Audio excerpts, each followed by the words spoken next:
asalaamaaleykum wa rahmatullah mbokk yi ñu ngi leen di nuyu bu baax waaw ñu ngi doon jégalu sànq ci qualité vidéo bi voilà donc comme ni ñu ko annoncé woon ci tout à l'heure sur Facebook donc objet vidéo bi c'était pour apporter une réponse par rapport ak benn contribution bu ñu gis suñu benn mbokk sénégalais def ko toujours dans la perspective de mën nañu discréditer les confréries au Sénégal mu wax ne au Sénégal les événements religieux yu mel ni ay que ça soit gàmmu que ça soit màggal c'est des occasions pour def li nga xam ne moom la ñuy wax des blanchiment d'argent. Alors ñu gis ne lu accusation yu grave la d'une part parce que dem na ba yegg ci ne y a des réseaux de trafiquants de drogue établis à l'extérieur bi ay émigrés en connivence ak ay marabout ak nu mu ko waxee fii ay au Sénégal di profiter ci occasion yooyu di leen ko jox en guise de addiya ñu koy dugal ci réew mi dans le circuit bancaire mu nekk lu illicite. Pourquoi ñu gis ne c'est dangereux dans ci explication yi dem na ba gis ba tudd ci le GIABA mooy le groupe intergouvernemental le blanchiment d'argent. Alors donc loolu li tax mu doy waar mooy c'est extrêmement dangereux à plus de deux à trois niveaux parce que d'abord c'est une accusation gratuite contre les événements religieux yi am fii au Sénégal que ça soit le Gamou que ça soit le Magal. Deuxième bi il y a les immigrés nga xam ne ils jouent un rôle essentiel dans le développement économique global du Sénégal. Troisième bi aussi muy entaché benn crédibilité ak organes yu nekk fii muy le GIABA yi nga xam ne peut-être ñoom comme on dit souvent ils pensent que les gens ne comprennent pas ces choses là fekk loolu li ñuy liggéey ñëpp ko xam GIABA yàgg nañ fi que ça soit GIABA que ça soit le GAFI groupe d'action de traitement de l'information financière ñu ngi fii au Sénégal di fi liggéey yàgg fi aussi. Même le CENTIF, celui d'action nationale, voilà, le traitement de l'information financière. GAFI, mooy groupe d'action financière. Voilà. Donc,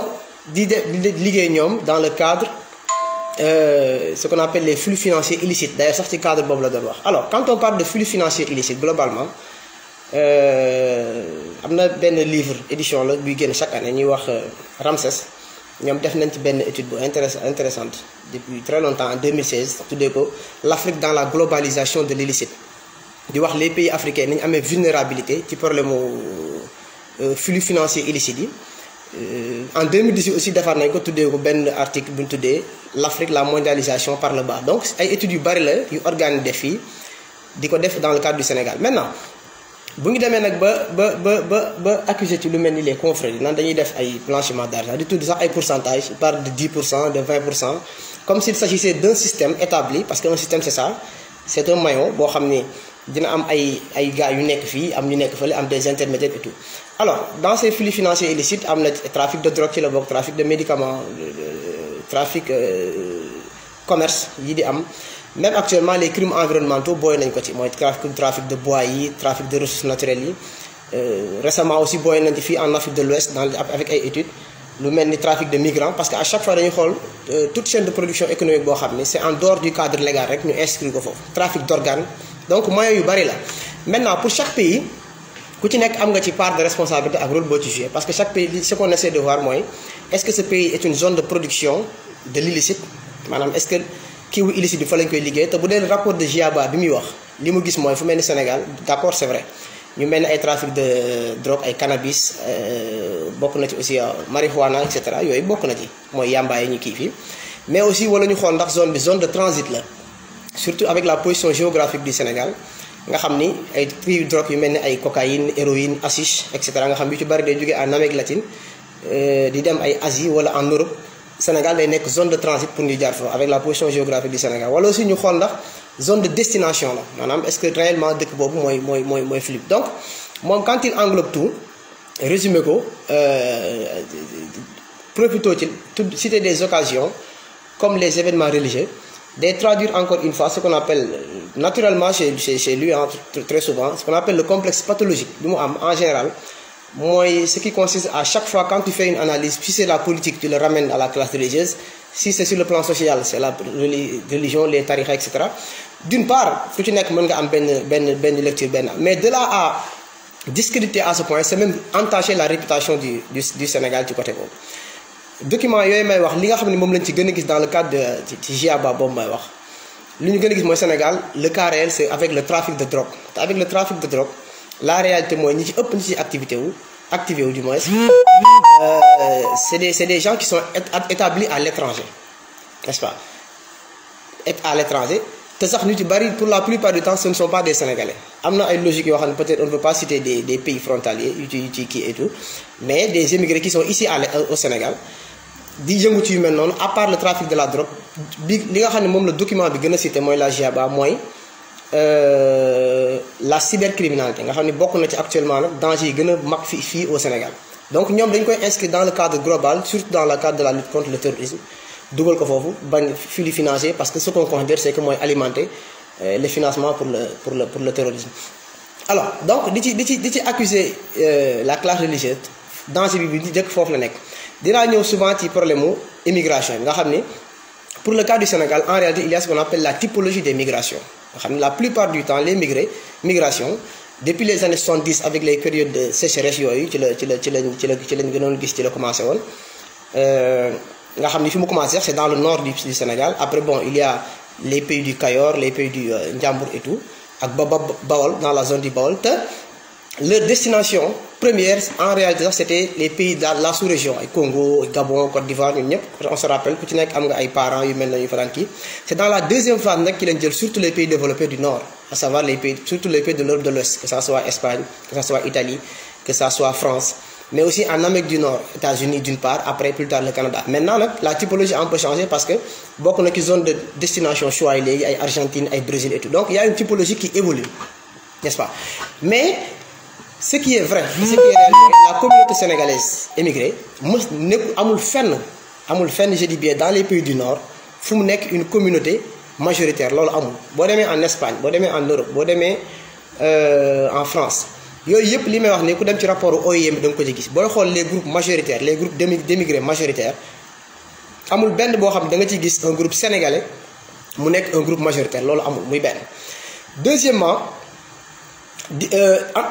amorcer ce problème ci point bobu day melni kon les émigrés sénégalais pour la plupart du temps dañuy nek un groupe bo xam une fois à l'étranger ils s'adonnent à un trafic de drogue, ce qui est faux. Non seulement c'est faux mais c'est insultant même parce que bo xolé le rôle de ces émigrés et études la plupart des revenus transfert de fonds c'est pour les consommations familiales,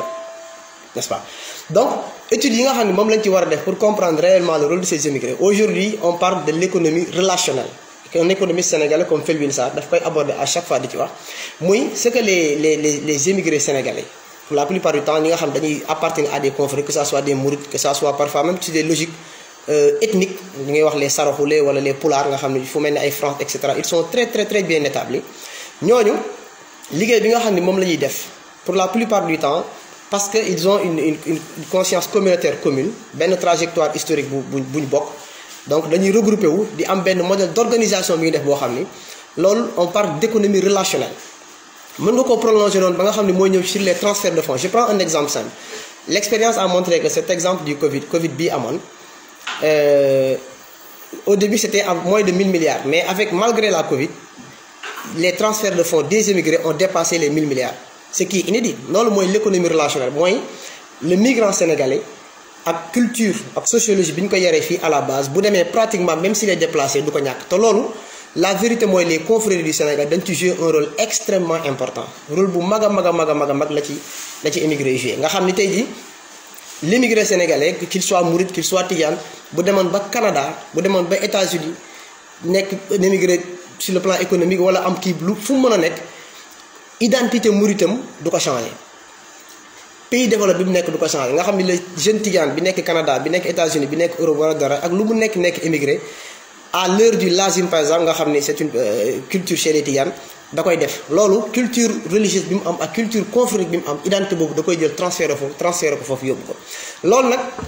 tayel étudier wu ko. Lolu tok ci plateau de télévision bëgg am ki facilité yoy melni kuy on dirait même que j'ai un film hein. C'est comme scène de Hollywood parce que jékki-jékki rek amna sëriñ ñu nekk fi dañuy laaj 50%, dañuy laaj 20% qui transfert etc. Or au Sénégal il y a la CENTIF. Moi, je vais vous cellule nationale de lutte les transferts de l'information traitement de l'information financière. Nga xam ne ñoom dañ koy étudier le circuit bancaire circuit interbancaire yi fi nekk ici au Sénégal ba ci li nga xam ni mooy les notaires nga xam ni foofu la ñuy defee pan yu mel noonu. Donc rapport yooyu muy wax naan ay GIABA etc. Ce que les rapports ont établi en réalité entaché wuñu fenn ce qu'on appelle la responsabilité des familles religieuses loolu amul muy benn. Si je prends un autre exemple yi nga xam ni toujours dans ce cadre de l'économie relationnelle boobu nga xam ni cet économiste sénégalais bind na ko ci les téeram boobu mu tuddee Afrotopia di ko ci analyser mooy li nga xam ne par exemple si on prend l'exemple du Magal de Touba te c'est sous cet angle que nous devons étudier ces choses nga xam ni aujourd'hui toutes les économies sérieux ñi ngi aborder comment ils peuvent faire avec leurs éléments immatériels wala benn trajet culture immatérielle bi ñu am comment nu ñu mën a def pour traduire ko maintenant en élément matériel économique au service du développement. Aux États-Unis par exemple ñoom ils parlent de Black Friday nga xam ni c'est une kii purement réalisée boo xam ni dañuy ñëw ñoom analyser seen fait par rapport à leur histoire par rapport à leur culture créer lu mel noonu n'est-ce pas créer lu mel noonu au point que ñoom bu ñu jógee li ñuy def mooy xool fexe ba éveiller benn esprit de consommation bi daw aux États-Unis. La France quand les Français on se sont rendu compte que demoon nañ ba benn moment des touristes français di profité ci Black Friday bu dem États-Unis parce que c'était vraiment culturel français dañoo créer maintenant Black Friday en France. La Chine daf ko créer moom bi mu gisee lu mel noonu tuddee ko le journée des célibataires nga xam ne donc foofu la ñu ngi toll dañuy xool comment ils peuvent prendre seen ce qu'on appelle le substrat culturel le substrat religieux mën koo convertir maintenant en élément facteur de développement. C'est le cas à la Mecque nga xam ni c'était purement spirituel purement religieux. La Mecque quand on prend l'histoire de la Mecque le prophète bi muy établir l'islam ci aj Makka wala ñu koy doxal dans la charia ni ñu koy defee et tout mais mën nañu des perspectives économiques amu ci woon mais c'est aujourd'hui que ñoom l'État valoriser affaire boobu optimiser ko ba nga xam ne mu nekk un facteur réel de développement. C'est comme ça que les États agissent. Lu mel noonu moom la un économiste comme y a un économiste sénégalais Moubarak Lo très bien Moubarak Lo avec même beneen équipe yoo xam ne c'est des économistes de l'université Alioune Diop de Bambey def pour trouver au Sénégal pour des événements comme le Magal de Touba par exemple. dañ ciy état du Sénégal daf ciy gagner quelque chose comme entre 250 à 300 milliards de francs CFA de recettes noonu la ñuy optimiser une économie mais pas sur les plateaux de télévision de faire dans ce qu'on appelle le populisme émotionnel parce que au Sénégal en vérité il y a de ces gens yoo xam ni à chaque fois le moyen le plus rapide pour faire du buzz rek mooy toucher des éléments sensibles wala tudd ci affaire ay marabout la ñuy def là de manière simpliste accuser ay nit comme ça. Et maintenant peut-être les gens vont être certains ki nga xam ne peut-être ils ne comprennent pas dire voilà il a li mu wax dëgg la et par rapport à une minorité te dans une analyse aussi dafa am li ñuy wax des filtres des éléments de filtre dans l'analyse ñoom xam nañ ko quand ñuy def ay études universitaires que ça soit des mémoires que ça soit dafa am lu ñuy wax des données empiriques que ça soit moo xam da nga koy jëlee ci sondage wala données empiriques ngay utiliser mais bu fekkente ne yow proportion bi ngay jël basé wu ci sa analyse ça ne fait même pas 1%. Et d'ici on prend les émigrés effectivement mën nañu gis des émigrés qui s'adonnent au trafic de la drogue c'est bien possible loolu mën na nekk ça existe partout mais ñooñu ban proportion lañ am réellement ci proportion globale ci immigration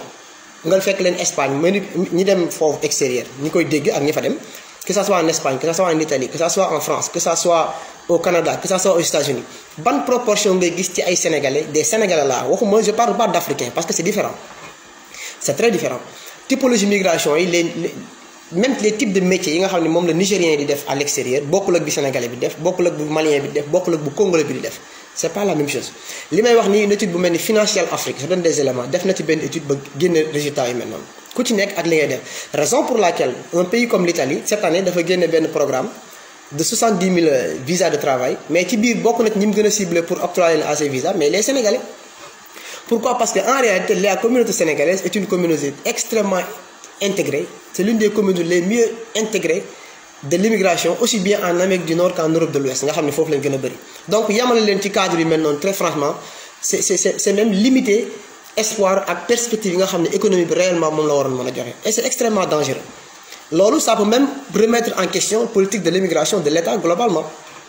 rapport bi aussi bokk na ci GIABA boobu muy wax noonu di sud loolu nga xam ne amul fenn fu ñu waxee loolu amul fu ko GIABA waxee lim ci gën a waxee boole na ki sax li nga xam ne moom la ñuy wax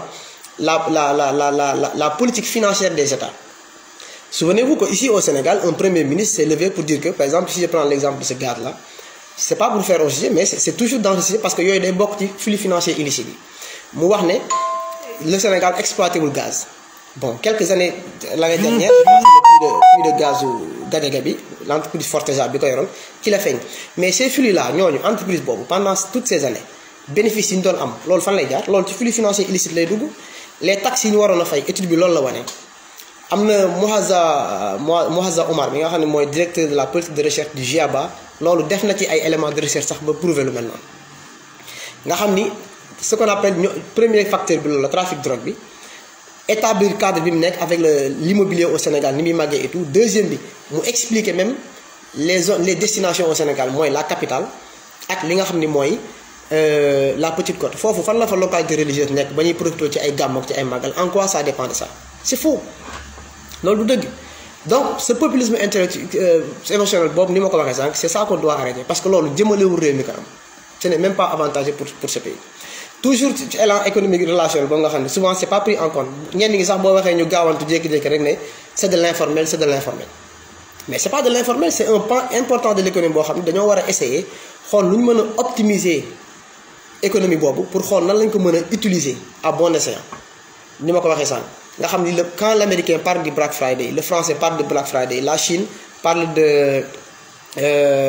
journée de célibataires mais ici au Sénégal ñu am le Magal de Touba am le Gamou de Tivaouane et c'est cette économie relationnelle boobu may wax c'est ce qui prouve aujourd'hui les économistes même ils parlent de ce qu'on appelle le bonheur national brut comprenant que yi ñu doon wax depuis un certain temps IDH PIB etc mais loolu ça fausse réellement l'esprit de développement. Actuellement on parle de bonheur national brut moi par exemple nous sommes des talibés mourides on ne se gêne pas de prendre des exemples partout li nga xam ne moom la benn campagne de mobilisation record bi nga xam ne moom la les Tidianes def ici au Sénégal cette année ci koor gi nga xam ne il a suffi que le khalife général invoque la communauté Tidiane pour construction d'une mosquée en 72 heures ñu réunir 3 milliards de francs CFA loolu TV5 def na ci édition pour wane ko parce que loolu c'est des records mondiaux mais yu mel noonu duñ ko gis di ko génne ici au Sénégal ñun nous avons des modèles à promouvoir man c'est ça que loolu laa gëm te à chaque fois dama koy wax quand j'ai l'occasion et tout on ne va pas plus laisser la place à ces gens aveuglés par la haine des confrères am un complexe pathologique des marabouts nga xam ne am na ñoo xam ne balaa ñoo mën a am jàmm rek ñu ne diw Mbàkke la sant wala Si la sant wala Ñas la sant ñu ne dañ koy war a toroxal parce que dañ koy war ne du dara loolu c'est un complexe pathologique nit boobu am na dimension boo xam ne boo ci nekkee da ngay dépasser ay état d'esprit ay en réalité complexe d'infériorité la parce que mbaax ak jub et cetera teguñu ko ci ay askan teguñu ko ci ay kii la sant lii la sant wala dara quelqu'un de n'importe quelle famille chef religieux bandit wala dara mais qui s'adonne au trafic de la drogue mais ñu jàpp la tëj la ci prison comme tout le monde c'est tout mais de là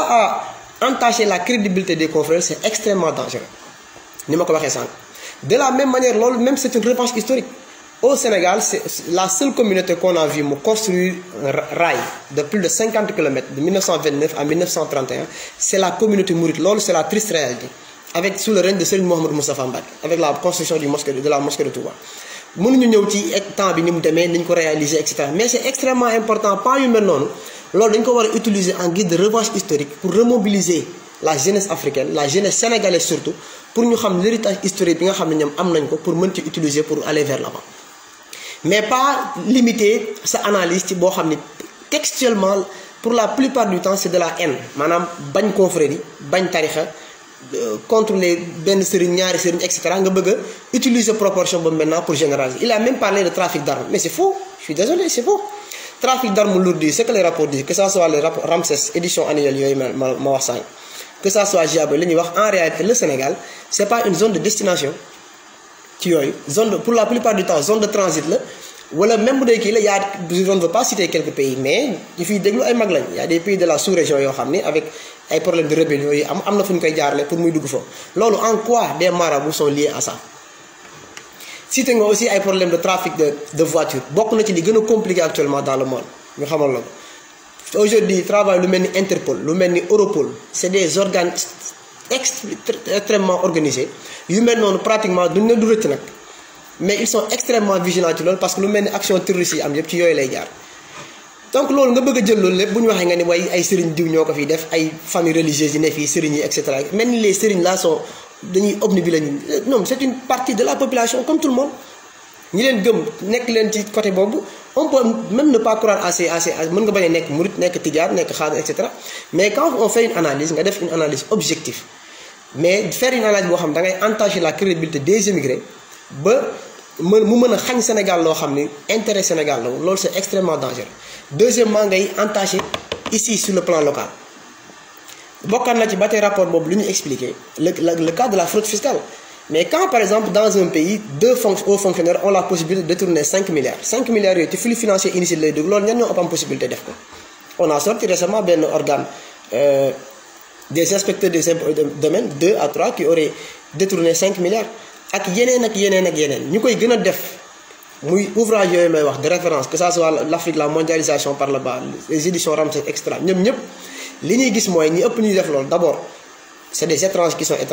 établis ici trafic de drogue cybercriminalité bi ñu ko fi def ñu ci bari on les connaît il y a des pays de la sous-région ñu ko ci def bu dee beneen aspect bi am na ay éléments yoo xam ne ils sont ici à l'intérieur du Sénégal qui s'adonnent à ces pratiques maintenant que le fait que encore une fois ay familles religieuses benn ñaar da ci état bi loolu ban proportion la ci nekk ba mu bëgg a entacher la crédibilité globale ci kii yu mel noonu non seulement c'est insulter les immigrés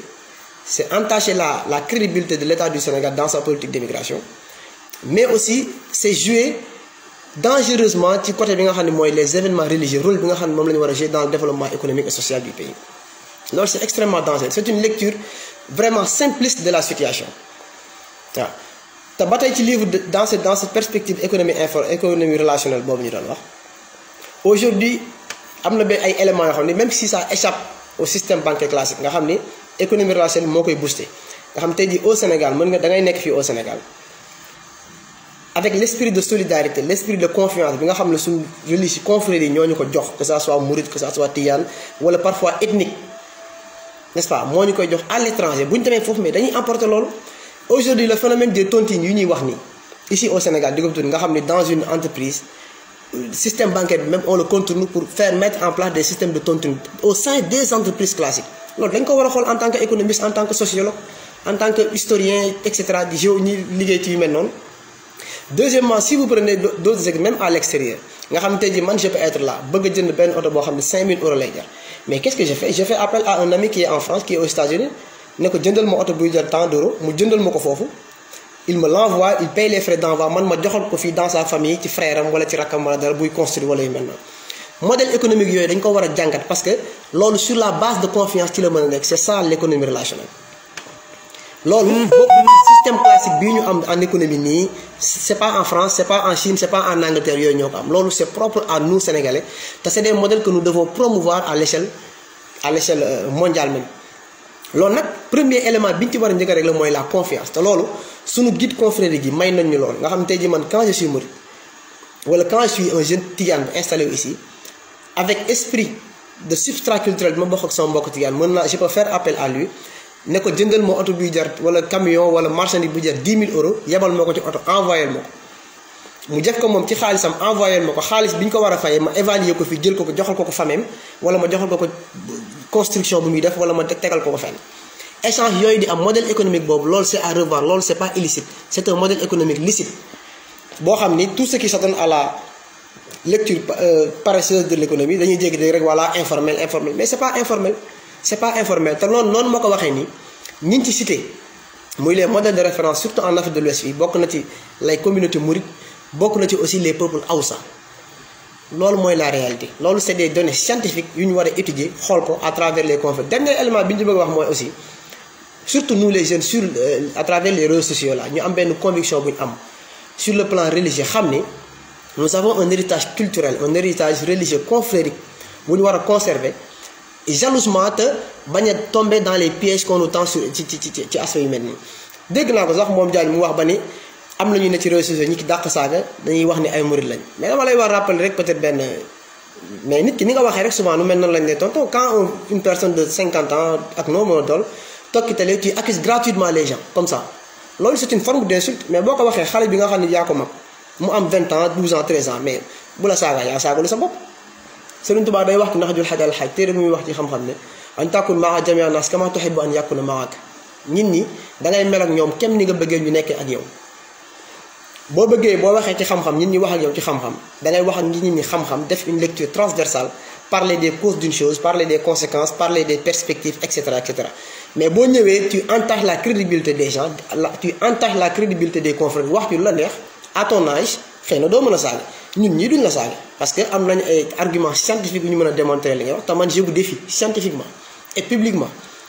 partout télé bu ñu ci mën a dem wala espace médiatique bu ñu ci mën a dem ñu pour qu'on discute de ce qu'on appelle l'impact des confrères dans le développement économique et social du Sénégal. Là je lance parce qu'à chaque fois dañuy dégg boo waxee sax nga ni da nga bëgg ku lay tontu ci xam-xam da nga bëgg ñu poser le débat man je lance le défi je relève le défi nangu naa loolu nañ ñëw toog espace bu la neex ñu def loolu. Mais tant que yaa ngi wax ci confrérie yi bu tawee nga wax ni tu accuses des gens gratuitement que ça soit des marabouts que ça soit des mais xale yi ndaw yi gëm leen ñoo nga xam ne kenn forcé wu leen mais ils vont vous insulter loolu mooy dëgg. xam-xam li ci am solo loolu beneen waxu Serigne Touba la ci boo ko nangoo jël ak ku ko nangoo jël day wax sax ne wajax jamial ulama amilin wajax jamial amilin muxlisin wajax jamial muxlisin zahidin wajax jamial zahidin naasixin saadihin wajax jamial saadihin faisin mooy nañ ñuy defal kuréelu xam-xam yoo xam ne dañuy jubal buñ jubalee ñuy dëggal buñ dëggalee ñuy laayante biir mooy échange buñ laayantee biir ñu wéral seen xam-xam ba dernière étape bi mooy nekk ay faiz mooy nit koo xam ne lépp looy analyser sur le plan intellectuel da nga koy teg ci sur des éléments scientifiques sur des éléments fiables boo xam ne da nga ciy génne nag li ñuy wax le complexe de la haine da nga ciy génne le populisme émotionnel parler pour faire du bruit comme ça jékki-jékki rek màggal gàmmu sont des occasions pour faire le blanchiment d'argent des sëriñ dañuy def lii plan trafic d'armes trafic de nangam mais c'est faux il faut arrêter ça. Donc loolu lañ amoon pour partager ko tey convier ni ñu ko waxee sànq toute cette jeunesse là liée aux confréries enjeux yooyu ñu gën koo xam gën cee bàyyi xel plus que jamais. C'est l'occasion ñu soudé wu ci yu mel noonu xam ni am na lu ñu bokk am na héritage culturel qu'on soit mouride qu'on soit tidiane qu'on soit khadr qu'on soit ibadou rahman lu ñu mën a nekk. Aussi au Sénégal nous avons un ancrage culturel nous avons un ancrage religieux nous avons un substrat confrérique boo xam ni sur le plan économique ça constitue une revanche historique par rapport à l'histoire ak fi àdduna toll. Sur le plan politique on a des solutions sur ça boo xam ni ku ci basé sur les enseignements de Seydi Hadji Malick de Serigne Touba tu ne te perdras pas te doo am complexe te loolu mooy li gën a bon. On a des éléments de réponse sur ce qui se passe actuellement dans le monde, dans la mondialisation, ce nouvel ordre mondial. Ak lu ñu mën a indil on a un substrat culturel, historique, religieux, confrérique boo xam ne buñ ci basé woo dinañ am les réponses idoines par rapport aux enjeux du moment. Donc ce complexe là il faut le taire à chaque fois li sëñ Baba benn suñu kilifa gu mag li sëñ suñu maam sëñ Babacar lañ ni moo ko waxoon ne fépp fu sa noon jaar ba taf fa dara da ngay am fu la jaar fa teppi ko. On ne vous laissera plus nekk fii ki plateau yi di faire du buzz invité par des journalistes limités yoo xam da ngay wax loo xam tax ñu lay xool mais comme si xamuñu li GIABA xamuñu li flux financier initique xamuñu li scientifique et cetera nga toog di décliner comme si da ngay def benn film dañuy toog fee ay immigrés ñooy nekk fee 10% 20% ay marabout fii mel ni kuy dessiner film. Où sont les banques où est la scientifique au Sénégal où est le GIABA où sont les organes de contrôle des flux financiers yi fi nekk. Donc s'adonner à la facilité nag parfois dans une analyse c'est facile. Mais c'est d'autant plus facile bu fekkee da nga bëgg a def dans ce qu'on appelle le populisme xas dafa yomb trop c'est extrêmement facile. Ces plans économiques yu ñu wax ni quand on parle de bonheur national brut nga xam ne nit ki da koy yëg ci gàmmu Tiwaawan bi muy dem ak retombées économiques ya may am sur le plan relation économique da koy yëg biy dem ci gàmmu màggal Touba di ko yëg prochainement ñi mun kii wit ils vont souffrir parce que les gens ils préparent le Kazu Rajab nga xam ne je parle pas seulement des mourides mais des tidianes des chrétiens même. Koo xam ne Sëñ Fallou yàgg nga ko dégg ñun ñii ñëpp gisuñu ko jóge na fi depuis très longtemps mais neex na la nga jóge fi tu te déplaces dem foofu soit bu dul au nom de la religion au nom du Sénégal de la culture et cetera et tout ce qui symbolise. Donc yooyu dafa bokk sur le patrimoine culturel boo xam ne day jouer un rôle essentiel sur ce qu'on appelle l'économie relationnelle en vogue aujourd'hui dans le monde et constitue enfin ce qu'on appelle le bonheur national brut chez les Sénégalais. Et pour cela, on ne va pas imaginer et pour rien au monde on va lâcher ça. Merci beaucoup.